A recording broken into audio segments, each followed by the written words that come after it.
Энэ улс орныг хөгжүүлэхгүй бол та боддоо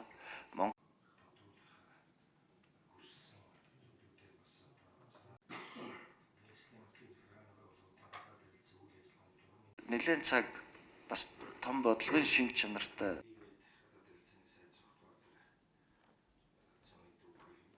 та бүхэн бол Монгол улсын нийслэлийн гадаад харилцааны хөгжил дэвшлийн өөрөө тэрх нь болсон хүмүүс. Нийслэлд Монгол улсын хүн амын 50 гаруй хувь нь ажиллаж амьдарч байгаа.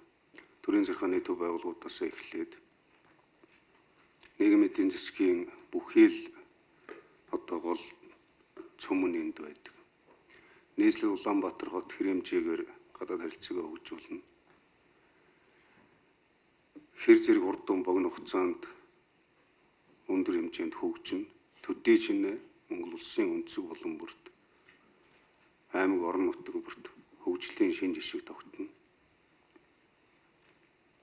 Тэр хэрээрээ Монгол улсын гадаад нэр хүнд бүс нутагтаа хүлээн зөвшөөрөгдөх хөгжил дэвшлийн хувьд гадаад харилцааны бодлогоо олон улсад бас таниулах, байр сууриа баталгаажуулах юм чухал үндэс болдгоо гэдгийг та бүхэн надад илүүлдэг маш сайн мэдэж байна.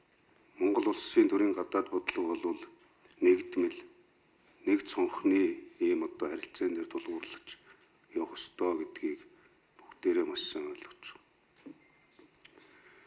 Ерөн зүгээр олон улсын харилцаанд баримтлах зарчим, дипломат харилцаа, эрх зүйн харилцаа, эдийн засгийн харилцан одоо өөр ашигтай хамтын ажиллагаа бол бидний өөрсдийн хөгжлийн түлхүүр алтан аргамж болсон гадаад харилцаа улам хөгжиж бидний бас одоо улс орон хот тусгалтуудтай хамтран ажиллах ажил амжилттай байна гэдэгт бас одоо ирэлцэхгүй хаа. Тэр бүхний хөдөлгөөн хүчин та бүхэн, сэтгэх тархин та бүхэн, нүүр царайн та бүхэн нэг л юмыг бид хүсдэг.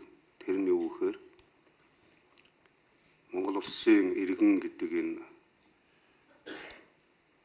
үн цэнтэй зүйлийн утга агуулгыг бид байх тушаанд нь байлгах бидний зорилго.